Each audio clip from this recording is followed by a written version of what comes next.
น้ำตาลไม่ได้ทำให้แค่อ้วนเท่านั้น แต่จะขูดหลอดเลือดของเราในทุกๆวัน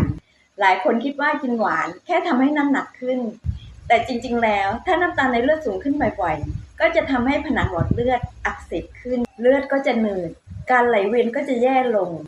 ร่างกายก็จะส่งสัญญาณเหนื่อยง่าย ง่วงหลังอาหาร มึนๆเบลอๆปวดหัวเป็นประจำ ความดันก็จะเริ่มมา ไขมันก็จะเริ่มสูงขึ้น ซึ่งเป็นจุดเริ่มต้นของเบาหวาน หัวใจ หลอดเลือดตีบ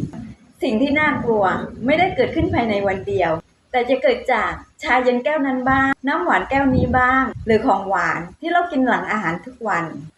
ร่างกายไม่ได้พังทันที แต่กำลังพังแบบเงียบๆ ถ้าวันนี้เราลดหวานได้ ร่างกายจะเริ่มฟื้นทันที